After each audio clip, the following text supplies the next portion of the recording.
सहनावतु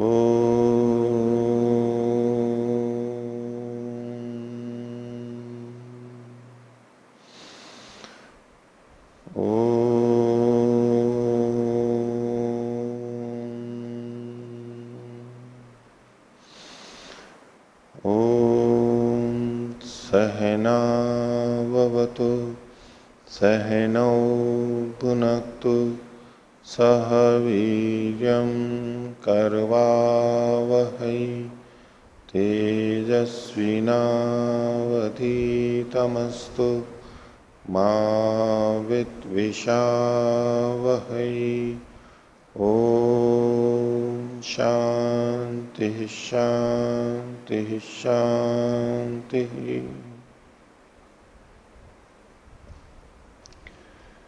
न्याय दर्शन की 62वीं कक्षा न्याय दर्शन के तृतीय अध्याय का प्रथम आह्निक हम देख रहे हैं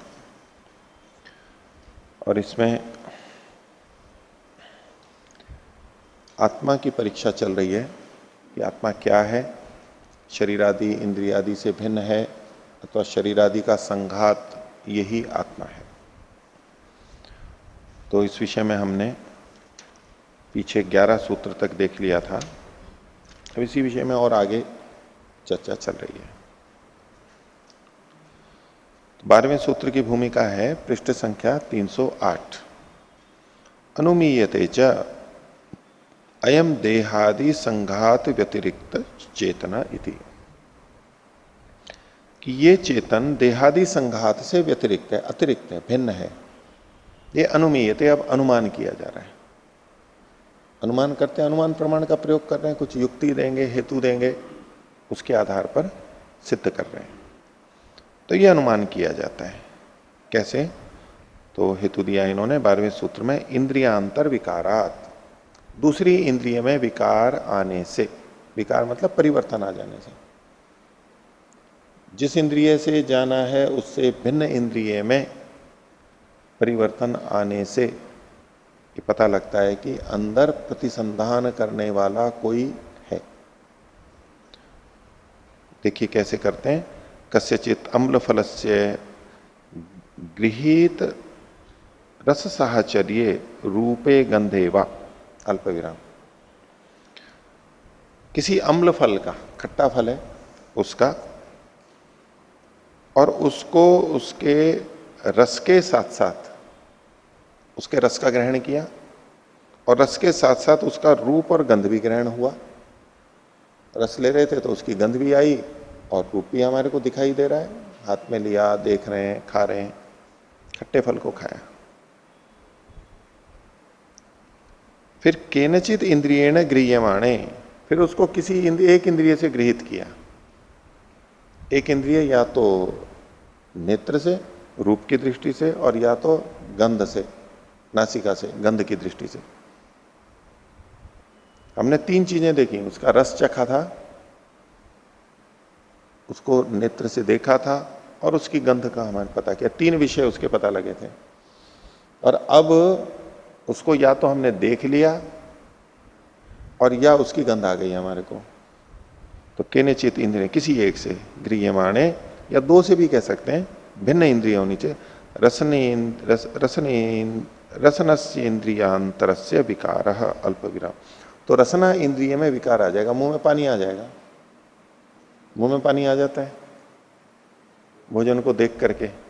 अच्छा भोजन है उसको देख करके और उसकी गंध को देख करके मुंह में पानी आ जाता है। और खट्टी चीजों में तो पानी आया हुआ देखा होगा आपने।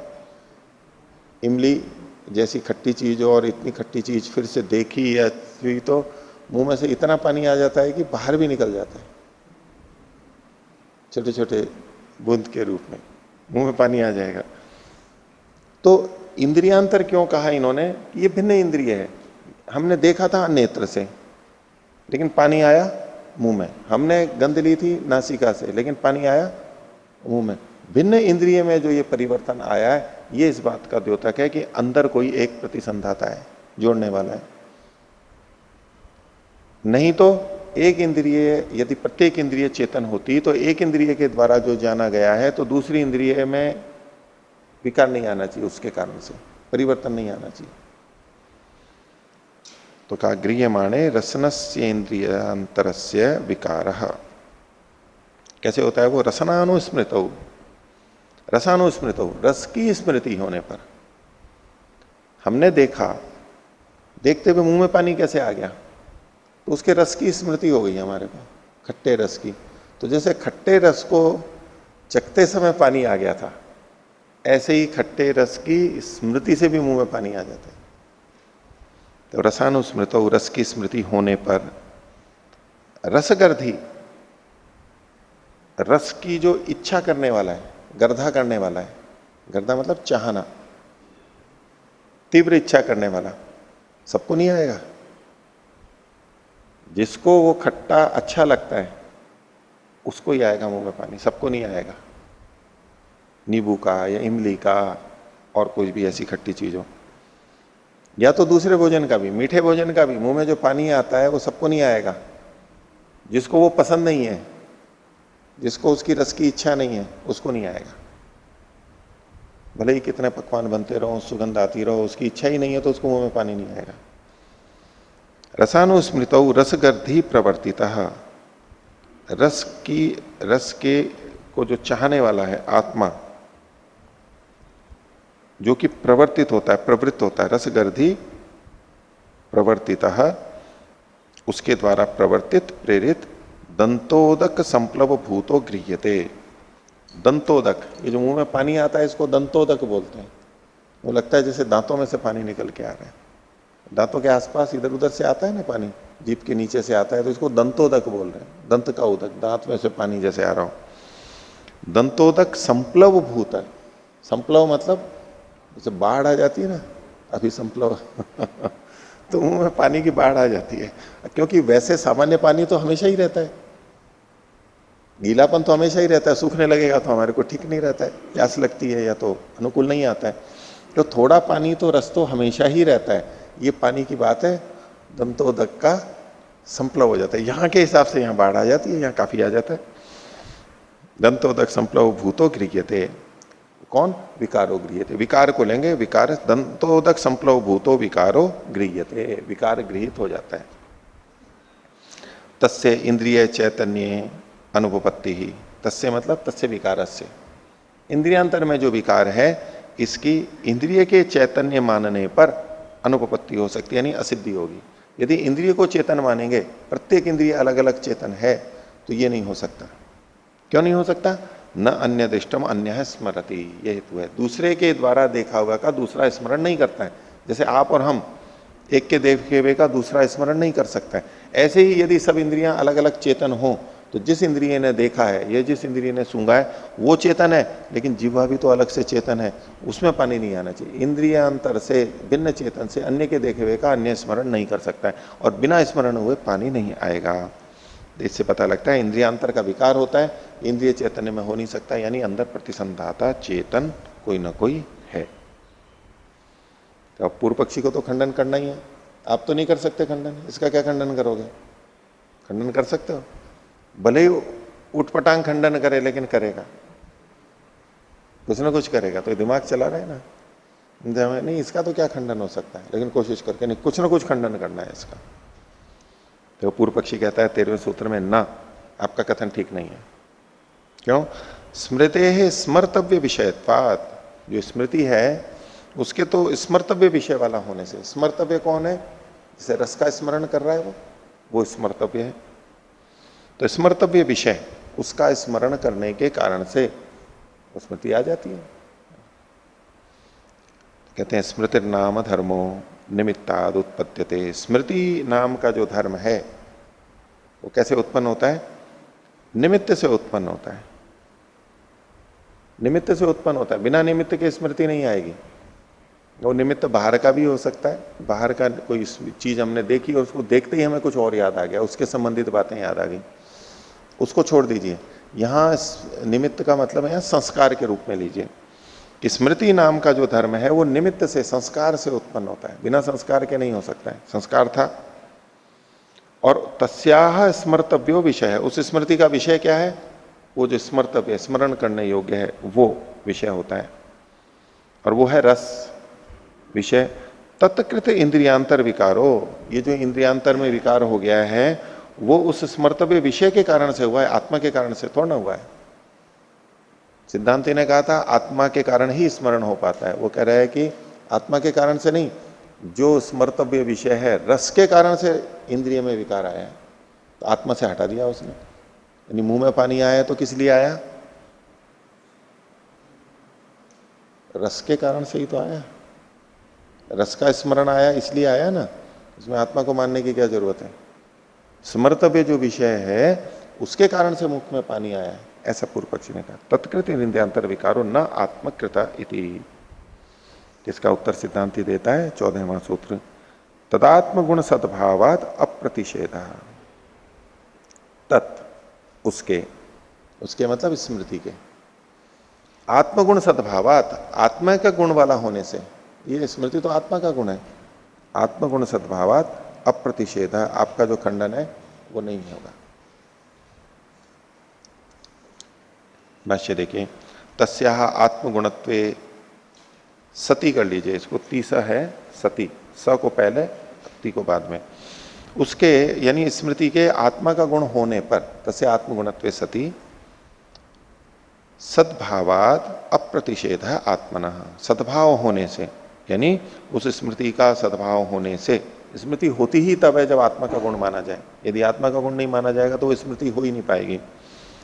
अप्रतिषेध आत्मना, इसलिए अप्रतिषेध यानी आत्मा का प्रतिषेध नहीं हो सकता, आत्मा तो है। खोल रहे हैं इसको, यदि स्मृति आत्म गुण, जब स्मृति को आत्मा का गुण मानेंगे तभी एवं सती, ऐसा होने पर ही स्मृति रूपपद्यते, स्मृति उत्पन्न हो पाती है। अल्प विराम, नान्य दृष्टम अन्य स्मरति, इसको विपरीत अल्प विराम में ले लीजिए। यह हेतु है इसका कि बार बार बोलते हैं इसको कि अन्य का, अन्य के द्वारा देखा हुआ अन्य स्मरण नहीं करता है, अन्य के देखे हुए को अन्य स्मरण नहीं करता है। इंद्रिय चैतन्य तु नाना कर्तिकाणाम विषय ग्रहणानाम अप्रतिसंधानम, अगर आप इंद्रिय को चैतन्य मानोगे तो, पूर्व पक्षी के मत को करते हुए कह रहे हैं इंद्रिय चैतन्य मानने पर तो नाना कर्तिकाणाम, नाना भिन्न भिन्न कर्ता हैं जिसके, क्योंकि अलग अलग विषयों का कर्ता अलग अलग इंद्रिय मानी जाएगी उसमें, वो नाना कर्तिक होगा। तो इंद्रिय के चैतन्य होने पर तो भिन्न भिन्न कर्ताओं वालों का विषय ग्रहणानाम, जो विषयों का ग्रहण होता है, विषय ग्रहण, ग्रहण मतलब ज्ञान, विषयों का जो ज्ञान है उनका भिन्न भिन्न कर्ताओं के द्वारा जो विषयों का ग्रहण ज्ञान हुआ है उनका अप्रतिसंधान, वो आपस में जुड़ नहीं सकते। जैसे हमारे विषय एक दूसरे से नहीं जुड़ते हैं, ऐसे भिन्न भिन्न इंद्रियों के विषय भी आपस में जुड़ेंगे नहीं। और अप्रतिसंधान एवं विषय व्यवस्था अनुपपत्ति ही, और जब अप्रतिसंधान होगा वो जुड़ेंगे नहीं, तो विषयों के व्यवस्था, विषय की व्यवस्था की अनुपपत्ति यानी असिद्धि हो जाएगी। विषय की व्यवस्था क्या है? एक तो स्मृति के रूप में विषय की व्यवस्था है कि मैंने जिसको देखा था उसी को छू रहा हूं, जिसको देखा था उसी को छू रहा हूं, ये व्यवस्था मान लीजिए, या स्मृति से जुड़ करके व्यवस्था मान लीजिए, ये एक व्यवस्था है ना, नियम बन रहा है। तो बोले अगर इंद्रिय के चैतन्य होने पर नाना कर्तृक विषयों का ग्रहण माना जाएगा तो प्रतिसंधान नहीं हो सकता, और अप्रतिसंधान होने पर विषय की व्यवस्था की अनुपपत्ति होगी। हमें यही नहीं पता लगेगा कि जिसको हमने देखा था उसी को छू रहे हैं, या जिसको छुआ था उसी को देख रहे हैं, ये हमें पता नहीं लग पाएगा। एकस्तु चेतनो अनेकार्थदर्शी भिन्न निमित्त पूर्व दृष्टम अर्थम स्मरति, एक चेतन है, एक अस्तु चेतन है, वो एक ही होना चाहिए, अनेकार्थदर्शी, लेकिन अनेक विषयों को जानने वाला है स्वयं ही। भिन्न निमित्त, कैसे अनेक अर्थ? जो कि भिन्न भिन्न कारणों से जाने गए हैं, भिन्न भिन्न निमित्तों से, भिन्न भिन्न इंद्रियों से जाने गए हैं, ऐसे उन अनेक अर्थों को पूर्व दृष्टम अर्थम, जो कि पहले देखा गया है भूतकाल में, उसको स्मृति स्मरण करता है। एकस्य अनेकार्थदर्शिनो दर्शन प्रतिसंधानात् स्मृते आत्मगुणत्वे सति सद्भावो विपर्य अनुपपत्ति। तो एकस्य, एक के, वो एक आत्मा कैसा है? अनेकार्थदर्शी, अनेक अर्थों को देखने वाला है, जिसको अनेकार्थता को पीछे पंक्ति में कहा इन्होंने, अनेक अर्थों को देखने वाला है, और उनके दर्शन के प्रतिसंधान से, उसके ज्ञान के जुड़ जाने से स्मृति है आत्मगुणत्व सती, स्मृति के आत्मा का गुण होने से, इससे ये सिद्ध हुआ कि स्मृति आत्मा का गुण है। सद्भाव, स्मृति को जब आत्मा का गुण मानेंगे तभी सद्भाव, स्मृति का सद्भाव हो पाएगा। सद्भाव के बाद अल्प विराम। दर्शन प्रतिसंधानात सद्भाव, दर्शन का प्रतिसंधान होने पर स्मृति का भी सद्भाव यानी विद्यमानता होती है। क्यों? कब? स्मृति है आत्मगुणत्व सती, स्मृति के आत्मा का गुण मान लेने पर, नहीं तो नहीं होगी। विपर्य च अनुपपत्ति, विपर्य का मतलब है कि जब स्मृति को आत्मा का गुण नहीं माना जाएगा, इंद्रिय का गुण माना जाएगा, तो अनुपपत्ति, स्मृति की असिद्धि हो जाएगी, स्मृति नहीं हो सकती। आगे कहते हैं स्मृत्याश्रया प्राणभृताम सर्वे व्यवहारा, पूर्ण विराम। स्मृति के आश्रित ही सभी प्राणियों के, प्राणधारियों के सर्वे व्यवहार, सारे व्यवहार होते हैं। हमारे जितने भी व्यवहार होते हैं वो स्मृति के आश्रित होते हैं, जितने भी व्यवहार होते हैं। कोई एक ऐसा व्यवहार बता सकते हो जो कि हमारी स्मृति पे आश्रित नहीं होता है? कोई ऐसा व्यवहार सुबह से लेकर शाम तक या कोई भी जिसमें स्मृति नहीं हो? लगाओ दिमाग, कोई ऐसा व्यवहार हो सकता है? बच्चे के पैदा होते ही रोना। बच्चे का पैदा होते ही रोना। रोना, ठीक है, इसको कह सकते हैं कि भाई उसने, लेकिन उसने कोई व्यवहार तो किया नहीं उस तरह से। इनका मतलब है कि हम किसी से भी व्यवहार करेंगे, दूसरे से, किसी दूसरे से व्यवहार करेंगे। वो छोटा सा बच्चा है, वो भी कोई ना कोई व्यवहार करेगा, ये मेरी माँ है। हाँ, सपने में जाकर के किसी को पीटना, तो सपना तो है ही स्मृति के कारण से। हम चलते हैं दिन में तो रात को भी चल रहे हैं अंदर। और किसको पीटा था आपने? अच्छा, क्यों पीटा था उसको? वो तो अलग बात है, होश नहीं है, लेकिन पीटा अभी आपको याद आ रहा है ना कि मैंने पीटा था सपने में चल के। हाँ, सपने में चल करके, वास्तव में चल करके। अच्छा अच्छा, वास्तव में चल करके पीटा। चलो, तो लेकिन ये तो पता है ना हमारे को कि हमारे को पीटना है किसी को। पीटने से क्या होता है? हम कब पीटते हैं किसी को? किसके प्रति पीटने का व्यवहार करते हैं? ये पीटने की जगह पे उसको दुलार करके भी तो आ सकता था। वो पीटा ही क्यों उसको? कुछ ना कुछ तो मन में होगा ना भी हमें इसको पीटना है और इसको दुलार देना है। इस बच्चे को पीटना है, इसको दुलार देना है। क्यों? कुछ ना कुछ तो होगा वहां पर। और इसको आप कहो तो कि ज्ञात अवस्था में, वो अज्ञानता में कुछ भी हो जाए। व्यवहार में जब भी हम करते हैं, कुछ भी व्यवहार करते हैं, तो कुछ ना कुछ स्मृति होती है। सुबह उठेंगे तो भी स्मृति होगी, उठते ही स्मृति नहीं होती है। हम उठते हैं तो हमें क्या दिखाई देता है? मंत्र पाठ दिखाई देता है। स्मरण आता है। नहीं, उठते ही आपको ये तो पता लगता है कि मैं अपने कमरे में उठाऊं, ये पता लगता है ना। तो इस कमरे को जैसे ही हमने देखा, कमरा है मेरा, ऋषि उद्यान है, अजमेर है, ये स्मृतियां नहीं आ जाती? कहूं घर पे तो नहीं हो, ऐसी तो ना हो जाता है? नहीं, कमरे में उठते ही तो एकदम स्मृति तो आई जाती है कि मैं कहां पर हूं। हैं? ऊंचे उठ गए? अच्छा। वो योग दर्शन का भी सूत्र है वैसे तो, समाधि प्राप्त लोगों के लिए स्मृति परिशुद्ध हो, स्मृति की परिशुद्धि हो जाती है पूरी, अब तब केवल वर्तमान पे केंद्रित हो जाता है। लेकिन चलो, आप कोई व्यवहार ऐसा बता भी दो, लेकिन हर प्राणी स्मृति के आधार पर चलता है। दिन भर में आप देखो हमारे सैकड़ों हजारों व्यवहार होंगे जिसमें स्मृति काम कर रही होगी, बच नहीं सकते, इतनी व्यापक है। तो स्मृत्याश्रया प्राणभृताम सर्वे व्यवहारा, प्राणियों के व्यवहार सारे स्मृति पर आश्रित होते हैं। आगे आत्मलिंगम, इसके बाद में जो पूर्ण विराम है वो हटा दीजिए। उदाहरण मात्रम इंद्रियांतर विकारयति, ये जो इंद्रियांतर विकार है ये आत्मा के लिंग यानी लक्षण के रूप में उदाहरण मात्र है। एक बात कही है, केवल एक बात कही है। तो लिंग का मतलब लक्षण कह सकते हैं आप, हेतु के रूप में कह सकते हैं या लक्षण कह सकते हैं। तो आत्मलिंगम उदाहरण मात्रम, ये जो आत्मा का लक्षण कहा गया ये उदाहरण मात्र है। क्या? इंद्रियांतर विकार, जो सूत्र कहा था इंद्रियांतर विकार है वो उसके लिए कह रहे हैं। यहां तक ये बात पूरी हो गई। अब दूसरी चीज प्रारंभ की जा रही है, अपरिसंख्यानाच स्मृति विषयस्य। इसको कुछ लोग वार्तिक मानते हैं या कुछ इसको सूत्र भी मानते हैं,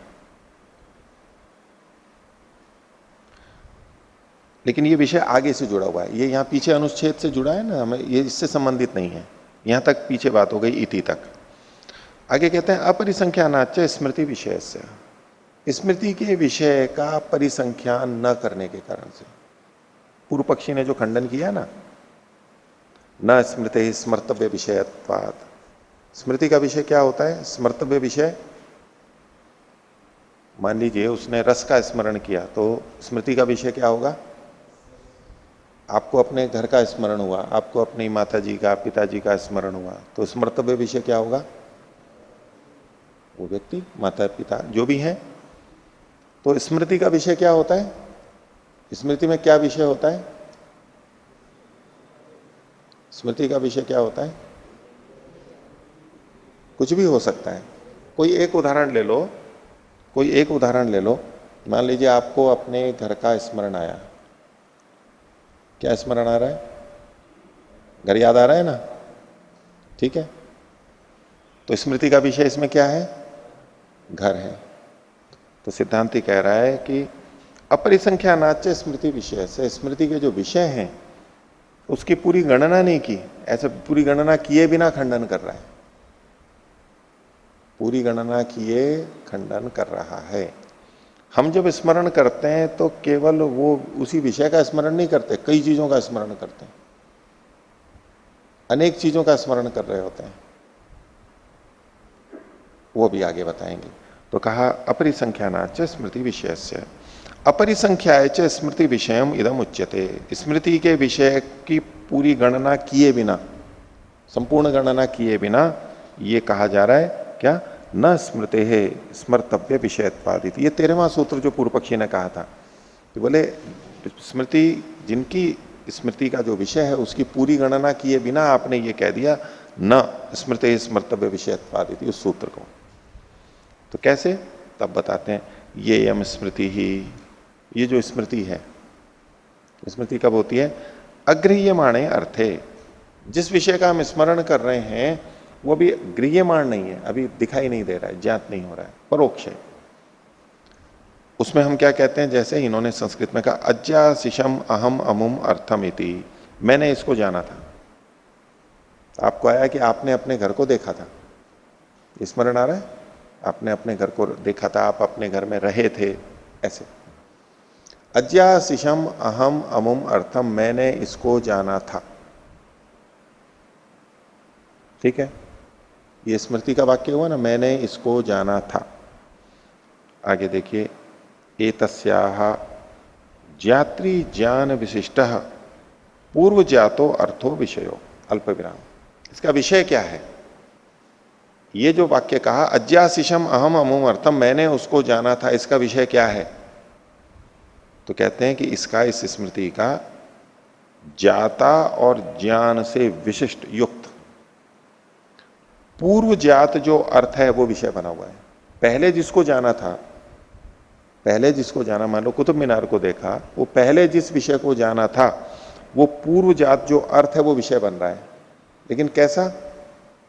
ज्ञाता और ज्ञान से युक्त होते हुए, ज्ञाता और ज्ञान से युक्त होते हुए वो ज्ञान स्मृति का विषय बनता है।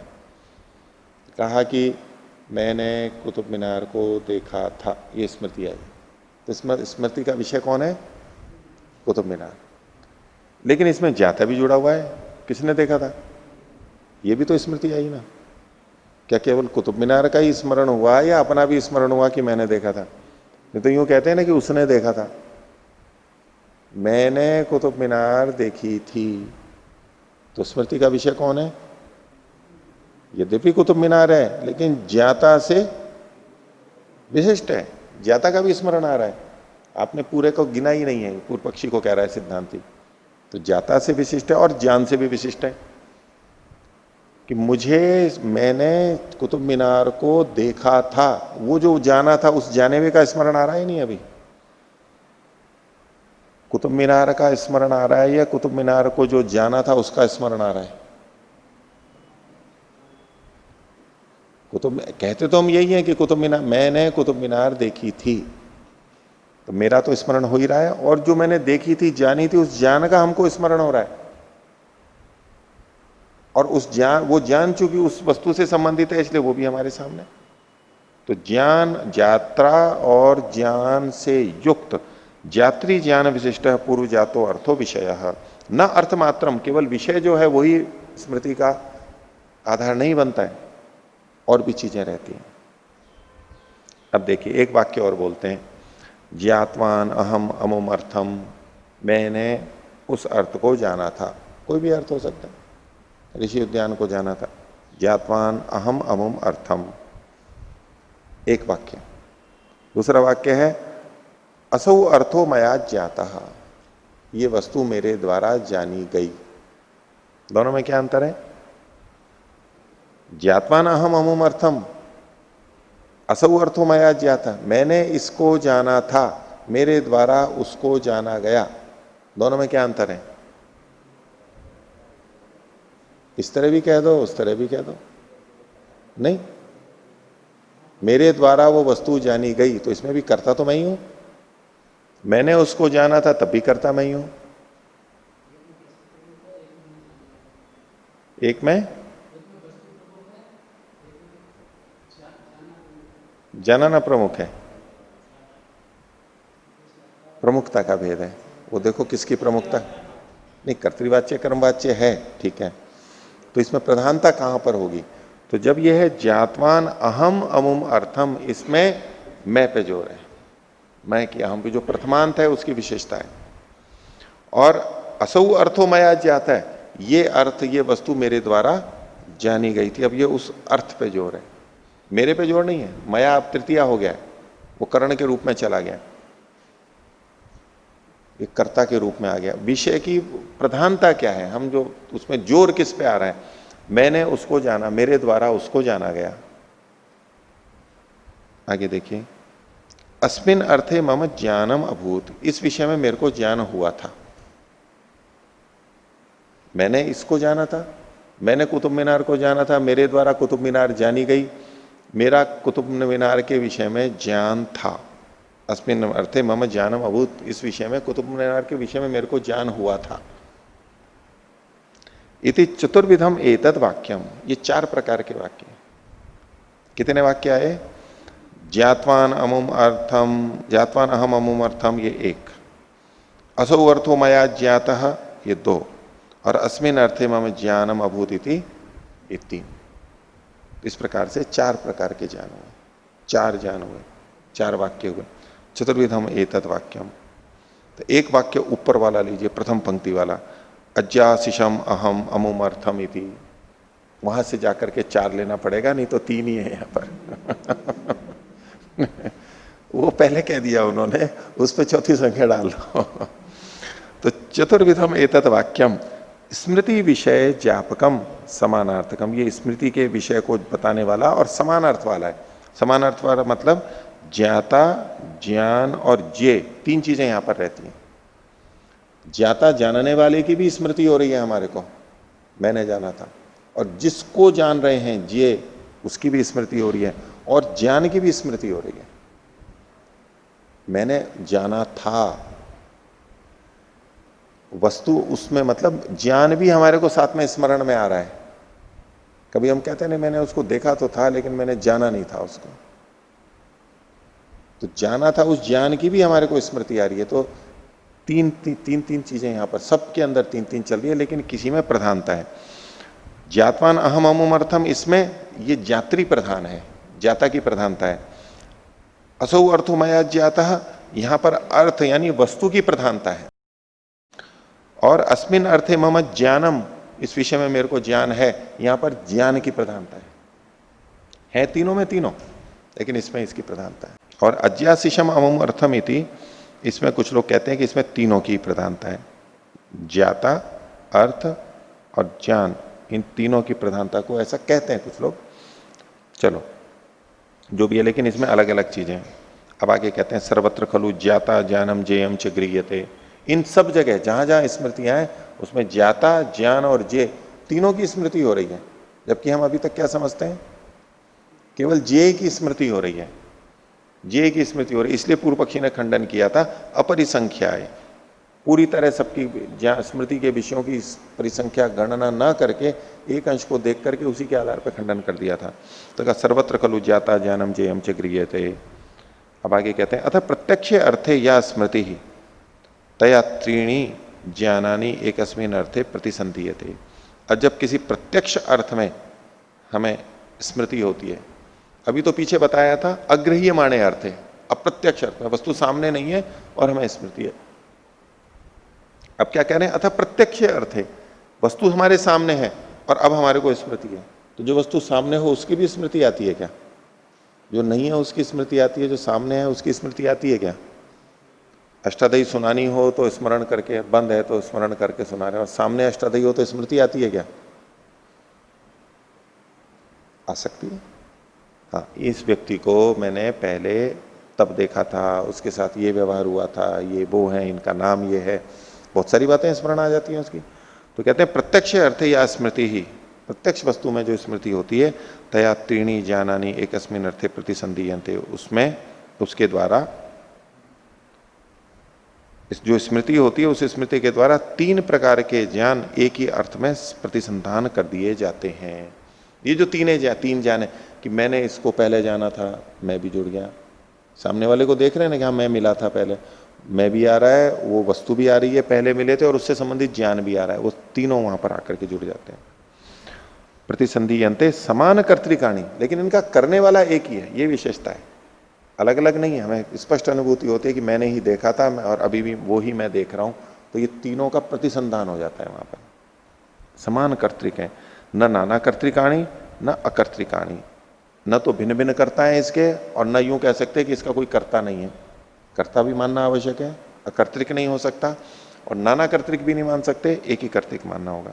तो किम तरही फिर क्या है, ये नाना कर्तृकाणी के बाद में पूर्ण विराम ले लीजिए।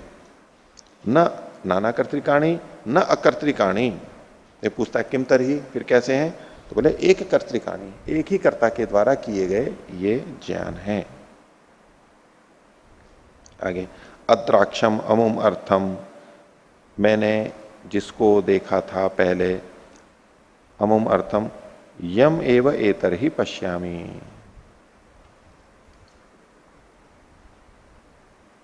जिसको कि मैं इस समय देख रहा हूं, जिसको मैंने पहले जाना था उसको ही मैं अभी देख रहा हूं। तो अद्राक्षम इति दर्शनम, अब इसमें कह रहे हैं कि मैंने देखा था, ये क्या है, दर्शन।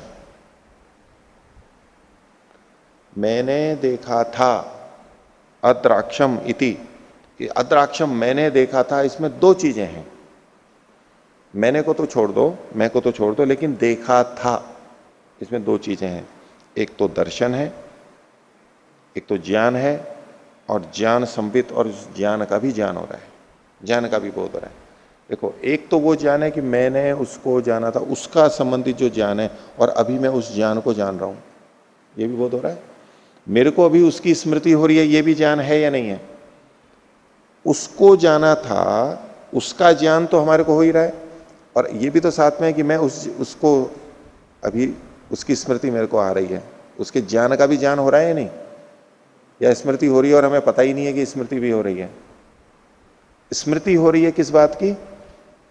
उस वस्तु की, और मैं उस स्मृति को अभी जान रहा हूं, ये भी ज्ञान साथ में है ना उसके। दर्शन और दर्शन का ज्ञान, दर्शनम दर्शन संविच्च न खलु असंविदिते स्वे दर्शने स्याद एतत् अत्राक्षमिति। और अगर अपने को देखो, इसको यूं करो, दर्शन और दर्शन संवित, दर्शन और दर्शन का ज्ञान,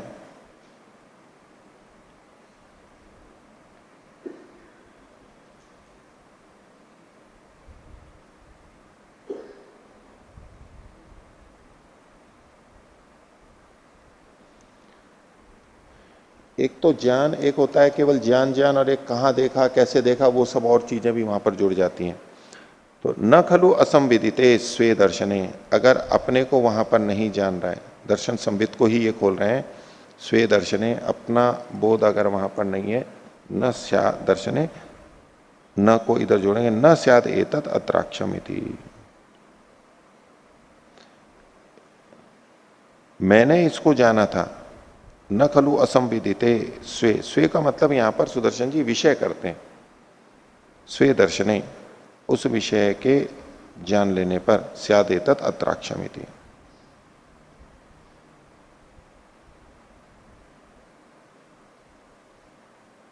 अद्राक्षमिति दर्शनम दर्शन संविच्च न खलु असंविदिते स्वे दर्शने, अपने उस विषय के ज्ञान के बिना न स्याद, ये नहीं हो सकता है कि एतत् अत्राक्षमिति, मैंने इसको देखा था।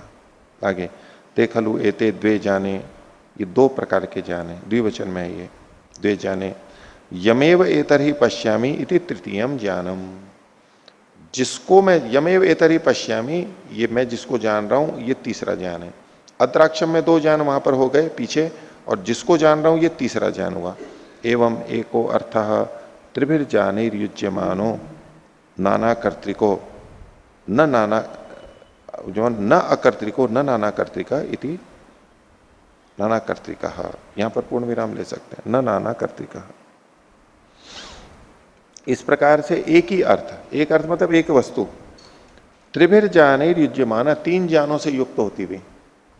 इसमें तीन ज्ञान कौन से लिए? दर्शन, दर्शन संवित, और जिसको मैं जान रहा हूं अभी सामने वाला, ये तीन ज्ञान है। इनको से युक्त होते हुए ये न तो बिना कर्ता के हो सकती है, न भिन्न भिन्न कर्ता के हो सकते। किम कर्तरी एक कर्तिका, केवल एक ही कर्ता से हो सकती है।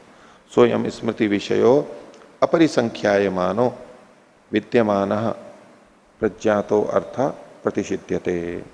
तो वो जो ये स्मृति का विषय है,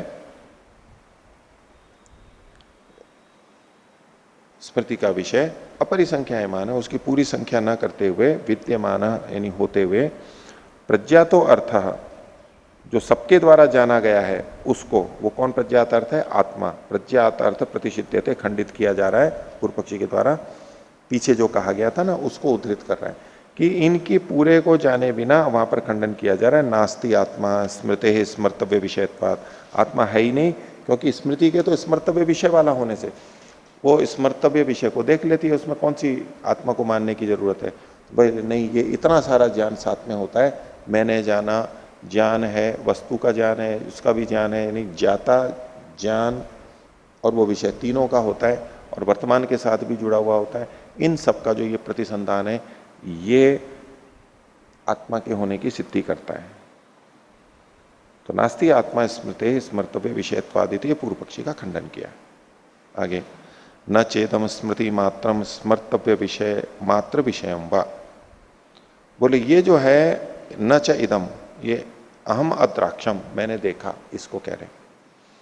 स्मृति मात्रम, ये केवल स्मृति मात्र नहीं है, और स्मर्तव्य मात्र विषयम वा, अथवा स्मर्तव्य विषय मात्र वाला भी नहीं है। न तो केवल स्मृति है, न स्मर्तव्य विषय वाला, दोनों चीजें।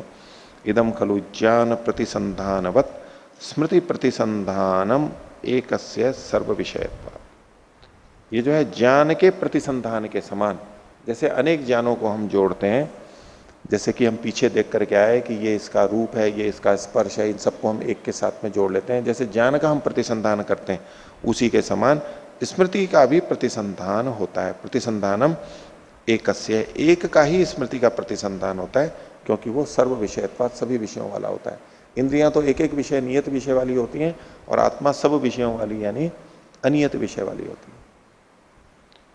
तो जैसे ज्ञान का प्रतिसंधान एक ही को होता है, एक ही का होता है, ऐसे ही स्मृति का प्रतिसंधान भी एक ही को होता है। इससे आत्मा की सिद्धि होती है।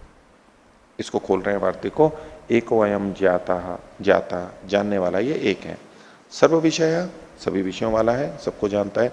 स्वानी जानानी प्रतिसंधत्ते, और अपने समस्त ज्ञानों को आपस में जोड़ लेता है। अमुम अर्थम ज्ञास्यामी, इसको मैं जानूंगा, ये है ना ज्ञान के प्रतिसंधान को बता रहे हैं। वार्तिक में क्या ज्ञान का प्रतिसंधान और स्मृति का प्रतिसंधान दो अलग अलग बातें कही। अभी पहले ये ज्ञान के प्रतिसंधान को बता रहे हैं कि ये एक ज्ञाता जो कि सब विषय वाला है अपने ज्ञानों को जोड़ता है।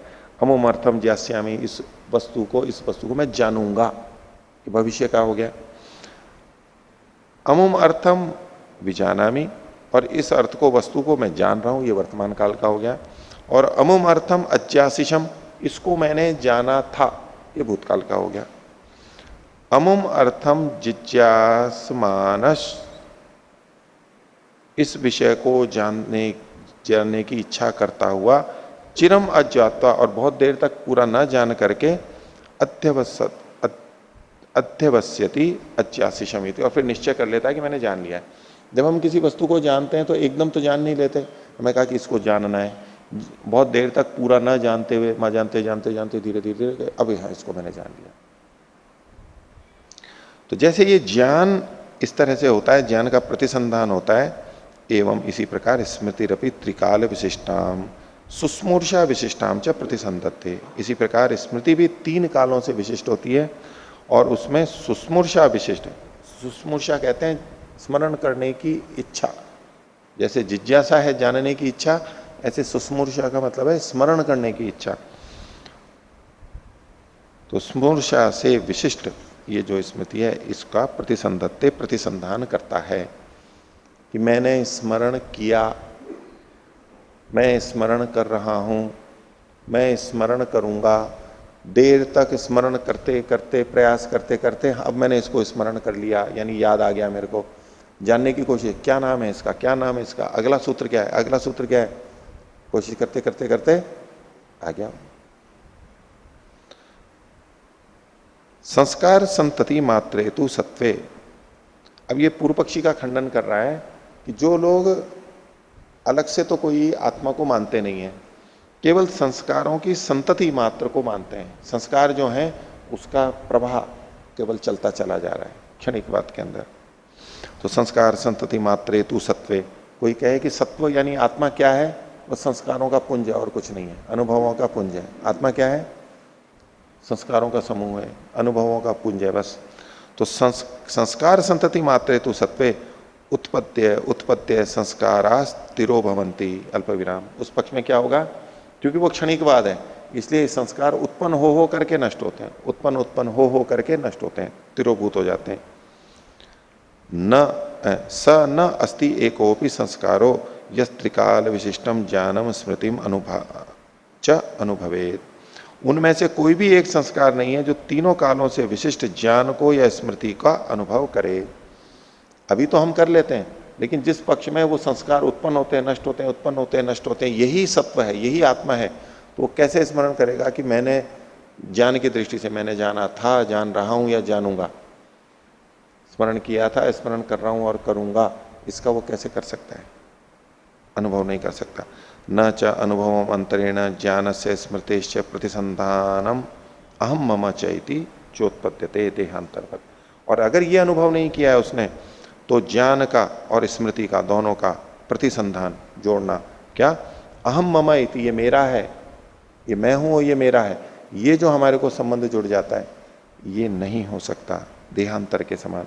मैंने इसको जाना था, ये मेरी स्मृति है, ये सब नहीं हो सकते अगर केवल संतति संस्कार की संतति मात्र मानेंगे तो। अतो अनुमीयते, इससे ये अनुमान किया जाता है, अस्ति एकः सर्व विषय, तो एक है और सब विषय वाली यानी सभी विषयों को जानने वाली है, ऐसी वाला है ऐसा आत्मा। प्रतिदेहम, और हर शरीर में अलग अलग है, एक ही नहीं है, अद्वैत की तरह से नहीं कि भाई एक ही परमात्मा है, ब्रह्म है, वही सबके अंदर विद्यमान है, एक ही। प्रतिदेह में अलग अलग है। प्रतिदेहम स्वज्ञान प्रबंधम स्मृति प्रबंधम च प्रतिसंधत्ते, अपने ज्ञान के प्रवाह को, स्वज्ञान प्रबंधम ज्ञान के प्रवाह को, बहुत सारा जो हम जानते हैं, और स्मृति प्रबंधम च, और अपने स्मृति के प्रवाह को भी प्रतिसंधत्ते जोड़ता है। कौन जोड़ता है, एक सर्व विषय प्रतिदेहम, जो एक है सब विषय जानने वाला है, और प्रतिदेह में जो भिन्न भिन्न है वो इन सब का प्रतिसंधान करता है। यस्य देहांतरेषु वृत्ते अभावात न प्रतिसंधानम भवति, जिसकी देहांतर में व्यापार का अभाव होने से, दूसरे देह में वो उसका व्यापार ही नहीं है, उसका अपना व्यापार तो अपने शरीर में है। तो देहांतर में वृत्ति का अभाव होने से न प्रतिसंधानम भवती, उसका स्मरण उसको नहीं होता। दूसरे का अन्य दृष्टम अन्य न स्मरति, उसी बात को यहां पर कहा। तो ऐसा करके इन्होंने कहा इति अष्टभी सूत्रई चक्षु अद्वैत प्रकरण, 8 सूत्रों से चक्षु के अद्वैत का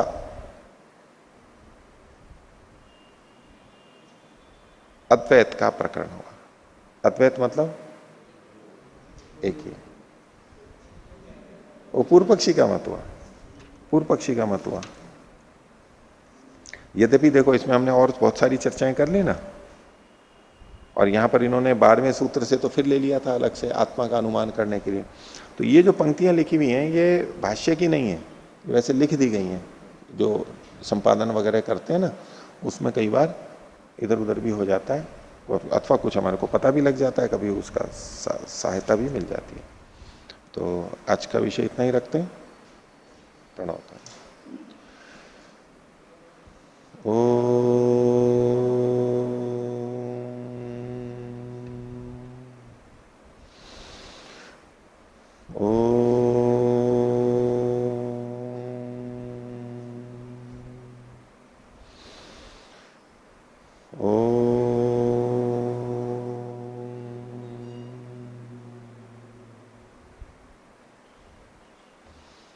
सभी को सदर अभिवादन। ओम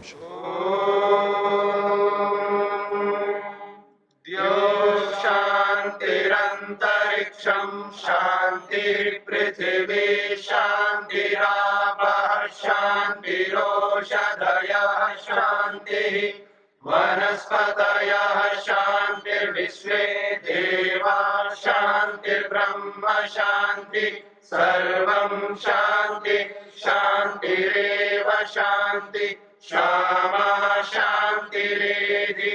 ओम शांति शांति शांति।